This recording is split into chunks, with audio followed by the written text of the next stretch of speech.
Pod cost with Absar عالم، اور آج کا پوڈ کاسٹ ہم کر رہے ہیں اس بہت اہم واقعے پہ جو بلوچستان میں ہوا ہے. جعفر ایکسپریس وہاں پہ اس پہ قبضہ کر لیا ہے دہشت گردوں نے، اور اس کی ذمہ داری لی ہے بلوچ لبریشن آرمی نے اور مجید بریگیڈ نے. دونوں اکٹھے انہوں نے یہ دہشت گردانہ کارروائی کی ہے.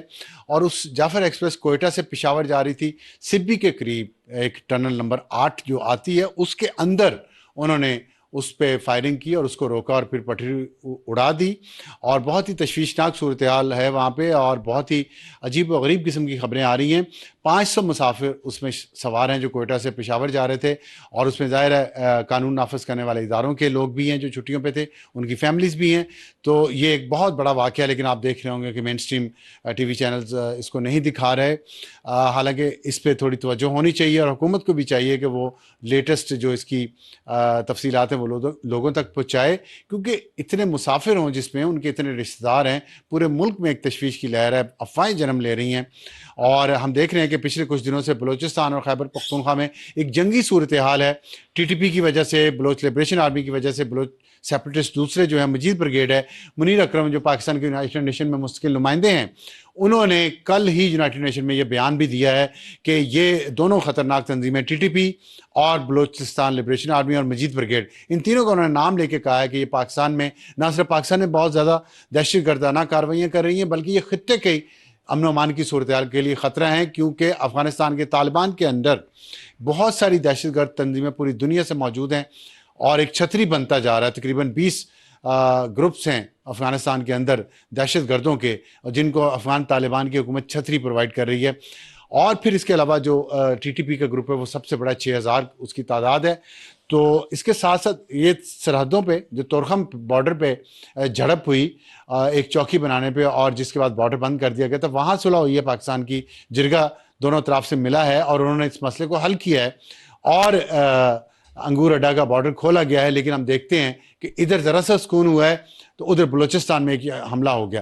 کبھی خیبر پختونخوا میں ہو رہا ہے، کبھی بلوچستان میں ہو رہا ہے. T T P, Balochistan liberation army اور مجید بریگیڈ، یہ تینوں جو گروپس ہیں اس وقت پاکستان پر حملہ آور ہیں.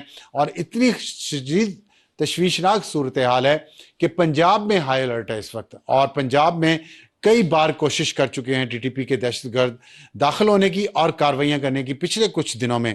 اور پنجاب کی بہت جو سیاسی اور دوسری مذہبی شخصیات ہیں نامور قسم کی، ان کی جان کو شدید خطرات لاحق ہو چکے ہیں. وہ ٹارگٹ پہ ہیں ان دہشت گرد تنظیموں کی. ہم اس سے کوئی ڈر خوف نہیں پھیلانا چاہتے، لیکن یہ اہم معاملہ بہت ہے، اور اس پر ہم بات کریں گے. ہم نے آج دعوت دی ہے افتخار فردوس صاحب کو، جو بانی ایڈیٹر ہیں خراسان ڈائری کے، اور ان تمام معاملات پر ان کی بہت گہری نظر ہے، اور ان سے آج تفصیل سے ہم بات کریں گے. آپ بھی سکون سے سنیے گا. کوئی سوالات ہوں تو آپ ہمیں بھجوائیں، اور ہم ان سے پوچھیں گے کہ یہ جو ایک جنگی صورتحال بن گئی ہے، اور بلکہ ہم حالت جنگ میں ہیں.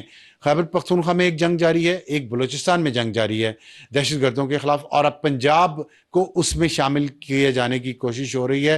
تو کیسے دیکھتے ہیں افتخار صاحب آپ اس سچویشن کو؟ آپ کا بہت کام ہے صحافتی ان دونوں صوبوں میں اور بارڈر پہ، تو یہ اس بارڈر پہ کیا ایسا مسئلہ کیا کہ یہیں پہ زیادہ صورتحال خراب ہو رہی ہے؟ ابصار صاحب بہت شکریہ. مین سٹریم میڈیا جو ہے وہ کافی تفصیل میں اس میں بات کرنے کا موقع نہیں ملتا. ایسے پلیٹ فارمز بہت ضروری ہوتے ہیں، کیونکہ انفارمیشن کی فقدان جی جو ہے وہ بہت ساری غلط فہمیوں کو بھی جنم دیتا ہے، اور لوگوں کو پتہ نہیں لگتا کہ ہو رہا کیا ہے.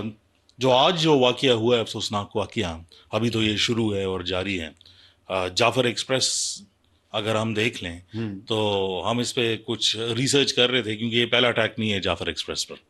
اور اگر آپ ہسٹوریکلی دیکھ لیں تو جعفر ایکسپریس اس ملک کی بدقسمتی سے سب سے موسٹ ٹارگیٹڈ جو ہے وہ کیا ریلوے وجہ ہے لائن اس کی؟ ہے. جعفر ایکسپریس پہ کیوں ٹارگٹ زیادہ؟ مین ریزن اس کا یہی ہے کہ we see this certain kind of expansion after 2006 کے بعد. کیونکہ ایک تو یہ ملٹیپل جو ہے ایریا سے 37 گھنٹوں میں گزر کے آتا ہے. So it goes to from Quetta to Karachi to Sibi and all of it, پھر پشاور آتا ہے، تو ایک پورا چکر لگا کے آتا ہے. اور ون آف دا ریزنس کہ وہ ٹارگیٹ اس لیے کیا جاتا ہے کیونکہ جو بھی آرمڈ فورسز کے لوگ ہوتے ہیں وہ میجورٹی اسی ریلوے سے جو ہے وہ سفر کرتے ہیں کیونکہ اس کے سٹاپس جو ہے وہ ملٹیپل ہیں.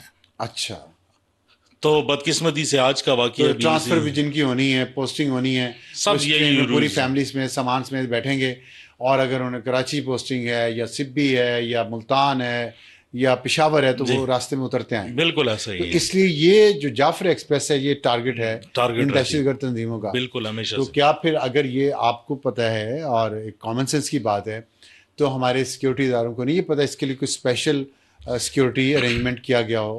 دیکھیں، اگر بار بار حملے ہو رہے ہیں خاص طور پہ تب جو ریلوے ٹریک سے یہ ایک معمول بن چکا ہے، اور اس میں جو بلوچستان کی چونکہ ہم بات کر رہے ہیں ہاں تو ایک 2 3 سال پہلے ایک تنظیم بنی جس کا نام براس تھا. براس جو ہے وہ جتنے علیحدگی پسند اور ایکسٹریمسٹ ملیٹنٹ جی گروپس تھے ان سب کا ایک کانگلومریٹ بنا جس کے صرف جو ہے بلوچ تنظیمیں نہیں بلکہ سندھ میں جو تنظیمیں تھیں وہ بھی جو ہے وہ ابھی ساتھ 2 میں ہفتے شامل. پرانی بات ہے. جی بالکل.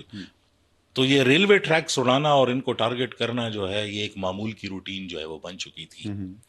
لیکن جو اسکیلیشن ہے جس کی آپ بات کر رہے ہیں کہ یہ بڑھ گیا ہے، تو اس سال کے شروع میں اور پچھلے سال کے آخری اوائل میں ہم نے ایک ٹرینڈ دیکھا ہے بلوچستان کے اندر جس میں لوگ منظم مسلح ہو کر ایک پورے گاؤں کے اندر یا ایک ڈسٹرکٹ کے ایک حصے کے اوپر قبضہ کر کے اس میں اپنا رول چلانے کی کوشش کر رہے ہیں. کل تو 2 گاؤں کل بھی قبضہ کیا جی گیا بالکل. اور بلوچستان میں جی اور کچھ گھنٹوں تک جو ہے بڈ کے وہ پاس. جی کچھ گھنٹوں تک جو ہے وہ جاری رہتا ہے وہ محاصرہ. اس میں کیا میسج ہے؟ یہ میسیجنگ جو ہے امپلیسٹ میسیجنگ ہے جو بتانا چاہتے ہیں کہ اسٹیٹ کی ریٹ جو ہے یہاں پر نہیں ہے اور یہاں پر ہماری ریٹ ہے. اور یہ میسیجنگ خطرناک 2 لحاظ سے. ایک تو جو گلوبل سیناریو بنتا ہے اس کی طرف آتے ہیں، لیکن جو ہمارے لوکل جو سچویشن ہے بلوچستان کے اندر چونکہ ہر چیز اکانومی سے آ کے ڈائریکٹلی انڈائریکٹلی ریلیٹڈ جو ہے وہ ہو جاتی ہے. جب ہم یہ بات کرتے ہیں تو کچھ حضرات جو ہے وہ ناراض ہو جاتے ہیں، وہ کہتے ہیں کہ وہاں پہ ہیومن رائٹس ایشوز ہیں، گورننس کے ایشوز ہیں. ہم یہ ساری باتیں مانتے ہیں، لیکن جب ہم یہ دیکھتے ہیں کہ اسٹریٹجیکلی یہاں پر ہو رہا کیا ہے، پاکستان کے پاس 2 ہی چیزیں جو ہے وہ بچی ہیں جس پر انہوں نے اکنامک سروائیول جو ہے وہ رکھا ہے. ایک ریکوڈک، ایک گوادر، دونوں جو ہے بلوچستان کے اندر ہیں. ادر تو یہ دونوں سیبٹاج ہو جاتے ہیں تو آپ کی اکانومی کو بوسٹ کرنے کے لیے جو فارن انویسٹمنٹ اور جو نوکریاں اور باقی چیزوں کی جو تلاش ہے جس سے آپ نے سی پیک کا ڈریم جو ہے وہ بنایا ہوا ہے. اچھا، آپ نے بھی یہ جو براس کی بات کی، ان کی میٹنگ ہوئی ہے، اس میں ایک بڑی اہم بات انہوں نے یہ کی، یہ سارے لیجٹمیٹ انہوں نے کہا یہ ٹارگٹس ہیں ہمارے، اور ساتھ انہوں نے کہا کہ چینی جو ہیں جی وہ بھی ہمارا ٹارگٹ ہے، چین کے لوگ جو شہری ہیں. اب یہ چین کی شہریوں کو ٹارگٹ کرنا، اور آپ نے ساتھ بتایا کہ ریکوڈک اور گوادر 2 پاکستان کی اکنامک سروائیول ہے، تو آپ سمجھتے یہ جنگ جو ہے یہ کوئی بنیادی انسانی حقوق کی نہیں ہے جو بلوچستان کے لوگ بلوچستان کی تنظیمیں کچھ کہہ رہی ہیں، بلکہ یہ ایک اکنامک وار ہے جس میں یہ دہشت گرد گروپ پراکسی کھیل رہے ہیں کسی کی؟ دیکھیں، پراکسیز تو بن جاتے ہیں. شروعات جب ہوتی ہے کسی ملیٹنٹ آرگنائزیشن کی، دہشت گرد تنظیم کی، ٹیررسٹ کی، وہ ہمیشہ کسی نہ کسی ایسی وجہ سے ہوتی ہے جس کی وجہ سے اس کا کوئی نہ کوئی غم ہوتا ہے، کوئی غصہ ہوتا ہے، ریاست سے کوئی بات ناکافی رہ جاتی ہے، ان کی ضروریات پوری نہیں ہوتی.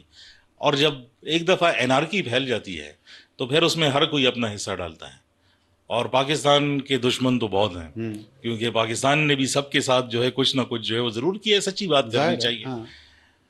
تو پھر اس میں سب کا ہر بندہ جو ہے وہ اپنا حصہ جو ہے وہ ڈالتا ہے. تو جہاں پر انارکی پھیلے گی وہ ایک فلوئڈ سچویشن ہو جاتی ہے، اور کسی بھی انٹیلیجنس ایجنسی کو وہ ہمیشہ ایسے لوگوں کی تلاش میں جو ہے وہ رہتے ہیں جو نالاں ہوں، جو ایکشن لینا چاہتے ہیں، تو ان کی مدد کرنا کوئی اتنی بڑی بات جو ہے وہ نہیں ہے. اس میں ابھی ہم بلوچستان پہ فوکس کر رہے ہیں، میں اس پہ ہم کہ کیسے یہ چیزیں بہتر ہو سکتی ہیں، ہونی چاہیے، اس پہ ہم بات کریں گے. پہلے مجھے یہ بتائیے گا کہ آپ کو بلوچستان لبریشن آرمی کا کوئی آج انہوں نے کانٹیکٹ کیا آپ سے اس واقعے کے حوالے سے؟ تھوڑی تفصیل بتائیں گے لوگوں کو. جی، ان کا یہ کہنا تھا کہ جعفر ایکسپریس کو جو ہے ہم نے یہ ان کا دعویٰ ہے. جی ان کا دعویٰ بی ہے. ایل اے کا. جی بالکل. اس میں کنفرمیشن، ڈبل کنفرمیشن. بالکل جی، ہم نے آفیشل کنفرمیشن حاصل کرنے کی کوشش کی، انہوں نے ابھی تک اس کی کنفرمیشن نہیں دی. اچھا. ایک تو جو سب سے بڑا دعویٰ تھا وہ یہ تھا کہ اس میں 100 کے قریب جو ملٹری یا انٹیلیجنس کے لوگ ہیں اس بنگیوں میں ہیں جن کو ہم نے جو ہے وہ یرغمال کیا ہے, اچھا باقی کو جانے دیں گے.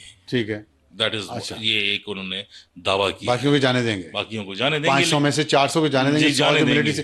تو اس کا مطلب اس انٹیلیجنس فیلئر کہ ان کو پتہ چل گیا کہ اس ٹرین میں اتنے لوگ. لیکن ابصار صاحب یہاں پر ایک بات جو ہے وہ, چونکہ ہم یہ ریگولرلی کور کرتے ہیں, پچھلے کچھ عرصے کے اندر ہم نے دیکھا کہ سندھ کے رہائشی اور پنجاب کے رہائشی خصوصی طور پر ان کو بلوچستان میں اس نام پر جو ہے وہ ٹارگٹ کیا جو ہے وہ جاتا ہے کہ یہ فوج کے اہلکار ہیں. ٹھیک, حالانکہ ان کا دور دور تک کوئی تعلق جو ہے وہ نہیں ہوتا. ٹھیک ہے. اگر یہ ٹرین کی سچویشن بھی دیکھ لیں, ہمیں تو اندازہ نہیں ہے کہ اس ٹائم پر ایکچوئل سچویشن آن گراؤنڈ کیا ہے, لیکن قوی امکان یہی ہے کہ اس میں شاید بیشتر لوگ جو ہوں گے وہ شاید پنجاب سے ہوں گے, جو شاید اپنی فیملیز کے ساتھ وہاں پہ, کیونکہ بلوچستان میں ایک تو کافی بڑی روزہ دار بھی اس میں ظاہر ہوں گے کچھ. اور لیکن یہ جو بلوچ لسانی تنظیمیں ہیں یا پاکستان میں دوسری بنیادی حقوق کی جو تنظیمیں جو کام کرتی ہیں بلوچ رائٹس کے لیے بات کرتی ہیں, جو صحیح بات ہے, کرنی بھی چاہیے, وہاں بلوچ مسنگ پرسن کا بھی ایک ایشو ہے, لیکن اب یہ بھی تو ایک انسانی مسئلہ ہے نا کہ یا پنجابی اور سندھی ہونے سے آپ کے بنیادی انسانی حقوق کم ہو جائے. پختون بھی ہوں گے اگر پشاور جا رہی ہے, بالکل, تو پختون بھی ہوں گے. شانگلہ کے جو کول مائنرز ہیں ان کو ٹارگٹ کیا گیا ہے ملٹیپل ٹائمز. تو پھر یہ جو ہے ہماری دوہری سوچ, اب آپ کے خیال میں ان انسانی حقوق کی تنظیموں کو یا جو بلوچستان کی جو قوم پرست تنظیمیں ہیں ان کو اس واقعے کو وہ سپورٹ کریں گے؟ دیکھیں, جتنی بات ہماری ہوتی ہے تو سپورٹ نہیں کرتے, ایسی تنظیموں کو سپورٹ نہیں کرتے, لیکن ان جو کے قوم پرست جماعتیں ہیں وہ دہشت گرد تنظیموں کو سپورٹ نہیں کرتے, اوورٹلی سپورٹ نہیں کرتے, لائک کھلے عام جو کبھی کوئی ایسی چیز سامنے نہیں آئی. لیکن جو ان کا بیانیہ ہے اس کے ساتھ ان کا اتفاق ہے, اور وہ بیانیہ جو ہے وہ آپریشن کا, ہیومن رائٹس ابیوز کا. اب پرابلم کیا ہوتا ہے انصار صاحب کہ بلوچستان میں, اور جب بھی آپ انسرجنسیز کا ماڈل دیکھیں دنیا میں, اس کے اندر ہمیشہ یہ ہوا ہے کہ کچھ لوگ ایسے ہوتے ہیں جو دونوں سائڈ سے ہوتے ہیں. اسٹیٹ کی کامیابی یہ ہوتی ہے کہ وہ ان کو انگیج کر کے اپنی طرف جو ہے وہ لے کر آئیں. بلوچستان کے اندر جو ہے اسٹیٹ جو ہے جب وہ ایک ہی لینس سے جو ہے وہ سب کو دیکھ رہا ہے, آپ کو اس میں ایٹ لیسٹ ڈفرینسیشن جو ہے وہ کرنی ہوگی کہ اس میں ہیومن رائٹ ڈیفینڈر کون ہے, اس میں نیشنلسٹ کون ہے, اس میں کون سے ایسے لوگ ہیں جن کو اپنے ساتھ جو ہے وہ ملا کے کام جو ہے وہ کیا جا سکے. یہ پروسیس ٹائم لے گا, لیکن آپ نے اس کو ایک کنسسٹنٹ پروسیس نہیں, لیکن اتنے سال سے یہ جنگ جاری ہے, میرے خیال میں کوئی کنسسٹنٹ پروسیس نظر نہیں آتا. تو پروسیس ہمارے حکمرانوں کو نظر ہی نہیں ابھی تک. کنسسٹنٹ پروسیس نہیں ہے.